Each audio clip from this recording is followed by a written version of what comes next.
Hello everyone, I am Leonardo Ávila and I am going to talk about the phonetics of phonology. First, I am going to talk about phonetics. What is a phonetics? It's the study of the characteristics of the speech sounds, articulatory and auditory of the acoustic phonetics. What does it mean? It's the study of the physical properties of the sounds. You know that the sounds are waves and we need to know how that wave works. So we begin studying the voice and voiceless sounds. Yeah. First, there are the voice that is where are vibration in the vocal cords at z and v can be identified touching the Adam's apple. So when you are trying to identify that sound is voice or voiceless, you first touch your Adam's apple and try to pronounce that. Zzz. Yeah, it's interesting because you feel the vibration of your Adam's apple. Yeah, in voiceless is when there are no vibration in the vocal cords, as in the case of s or v. Yeah, so you try to say spin, spin. Yeah, you feel nothing when you say s. When you say but, but, but, you feel the vibration, right? Following with the next one, we find the place of articulation because we need to know where is the sound produced. The place of articulation is no more than where the air plays by the oral cavity or nasal cavity, where is located the sound and where is produced.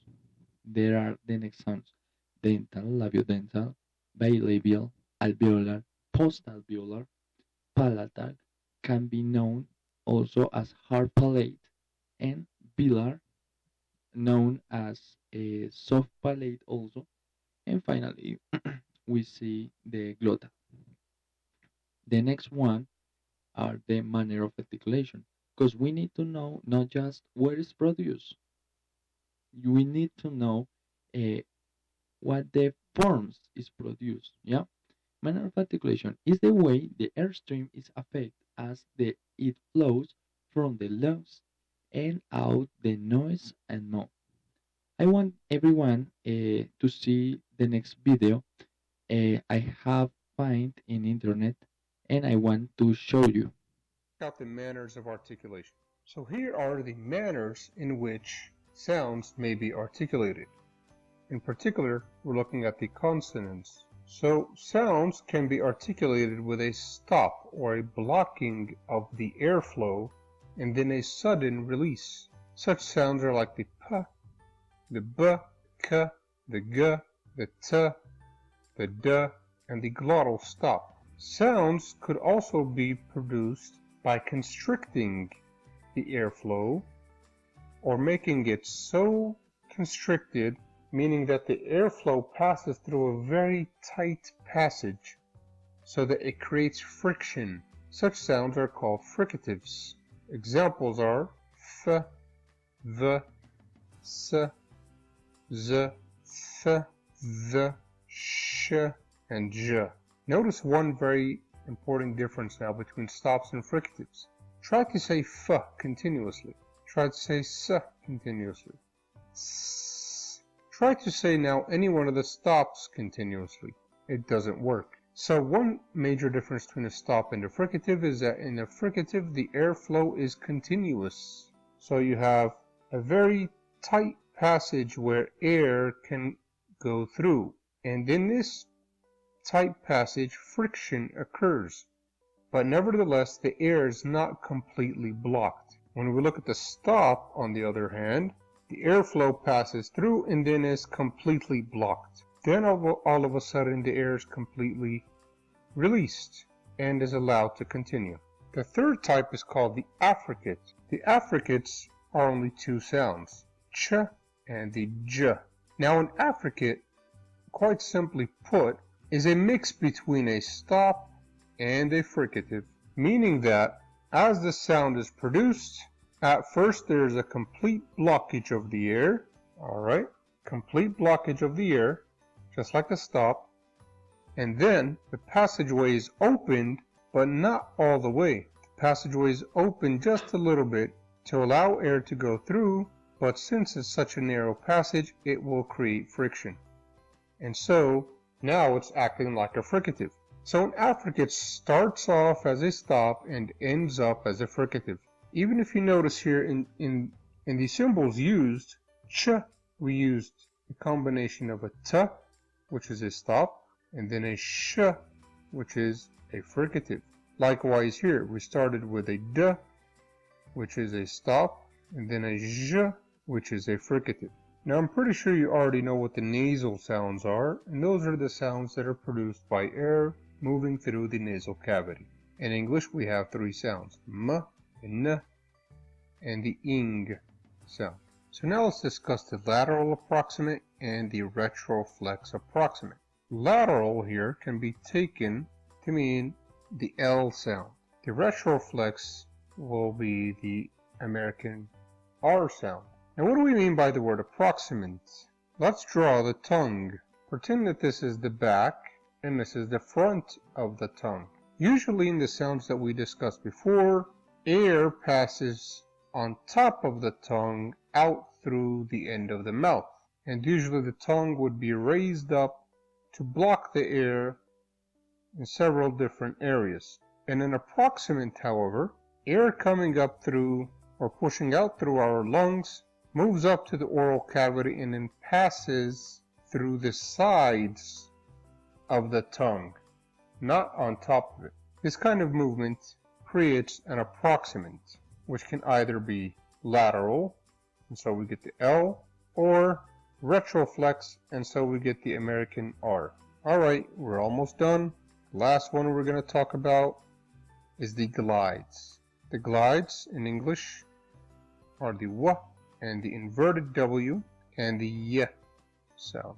So what are these glides? How do they differ from everything else? There's another name for a glide, and that is semi-vowel, meaning it's kind of a vowel. It's not a full version of a vowel, but it's very close to being a vowel. So if there were consonants and vowels, a semi-vowel or a glide would be somewhere in between, having characteristics of both consonants and vowels.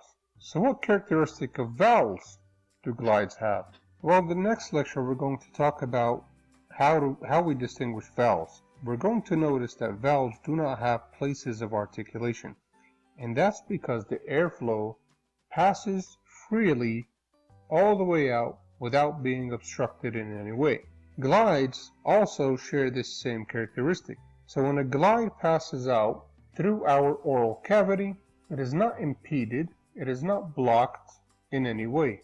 The only thing that might modify the airflow is the lips all the way at the end. So if you round your lips, you end up producing something like the W sound or the W sound. If you stretch out your lips, you end up producing something like the Y sound. But all through the airflow's journey, all the way up to the teeth and past the teeth to the lips, alright, nothing has been blocked or impeded in any way. Well, great, so how is it similar to a consonant? Well, it's similar to a consonant because a consonant can't be, let's call it for now, the center of a syllable. So take, for example, the name Peter. Peter is made up out of two syllables. Peter. Peter. Take David. So, as we saw in the video, we can find that there are many things that we have not explained in this video. So, I'm going to explain the consonants and the vowels. The consonant is a sound that have a place of articulation, a manner of articulation, and should be voice or voiceless. It's applied in both cases, in the vowels and the consonants. The difference is that when you try to say a vowel, it's a sound such as English a long a, yeah, a long a. You say or when you say a long O, O, right? Produced with an open vocal tract. It is medial. The air escapes along the middle of the tongue, or at least some of the airflow must escape through the mouth, regardless and continuous. So, following the next one, you can see the chart of the consonants and the vowels. Yeah, the vowels. You can see the short I, sorry, I, long I. So, U. Here is the long E. Here is the short E. Maybe I am not explaining right in this case. The U, long U, and then others, because I don't want to be so expensive, so explicit. I don't want to explain more time. So in the next case, we see the consonants, yeah, but the difference is here. We can find the chart of the vowels, yeah. Here we can see that every vowel in this chart have a place here. What does it mean, this chart? For example, when you see the front and close, is the front is where are your teeth, right? And the front and the close is the aperture of your mouth, if open or close, right? For example, when you try to pronounce I, the short I is E, E. Your tongue is near to your teeth, you can say is front, but close when your mouth is closed, of course. But in the other case, we can say the U, yeah, as the same as I is your mouth is closed, yeah, U. But the difference is in the tongue. E, E, yeah, the I is near to the teeth. U, U. Your tongue is near to the pillar. Yeah, it's back. The same as if we see the ah ah. Yeah, you can feel that your mouth is open, of course. Ah, and your mouth in this case is a front. It's near to the teeth. Ah, but in the other case is the like O. Yeah, for example, oh, oh, your tongue is back. Continuing with the next one, we can say we need to know what's phonology. Phonology is the study of the patterns of sounds in a language and across the language. Put more formally, phonology is the study of categorical organization of speech sound in language. How speech sounds are organized in the mind and used to convey meaning. In this section of the website, we will describe the most common phonological process and introduce the concepts of underlying representation for sounds versus what is actually produced, the superface form. So that means is what do you want to say, the form of the sound, yeah, the patterns of the sound in each language. Yeah, it's not the same when we're talking the a in Spanish or the a in English. Maybe it's similar, but it's not the same. In Spanish, we have just one a, yeah, abecedario, alfabeto. But when I say it in English,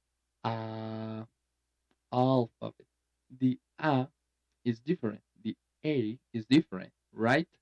So, continuing with the next one, phonemes are based on spoken language and may be recorded with special symbols such as those of the International Phonetic Alphabet. In transcription, linguistic conventionally place symbols for phonemes between splash mark p. The term phoneme is usually restricted to vowels and consonants, but some linguistics extend its application to cover phonetically relevant different speech stress and rhythm.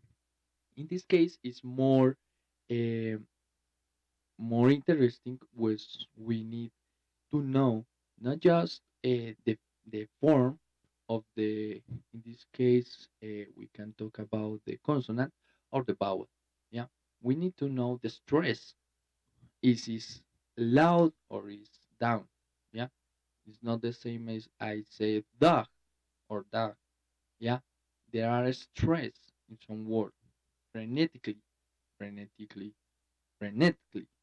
Yeah, and the rim, frenetically, frenetically. Because if I say in the first form, I seem like a robot. In the second form, it's more human, right? The next topic is the allophones.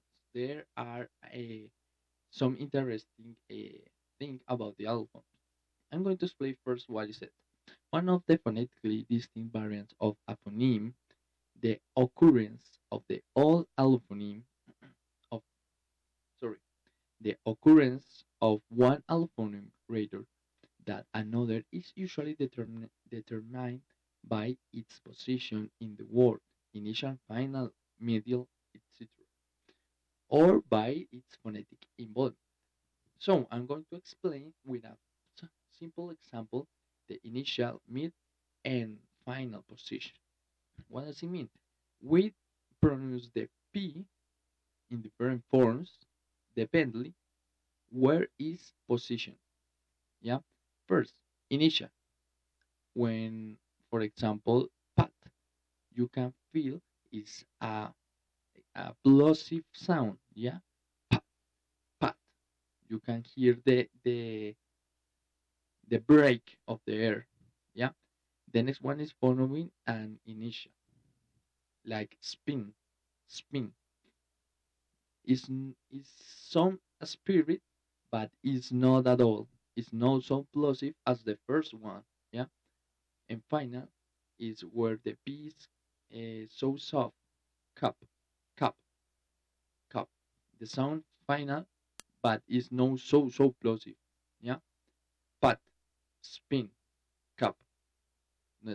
It is not cup because it's too plosive. It's cup, cup, right? The next one, minimal pairs.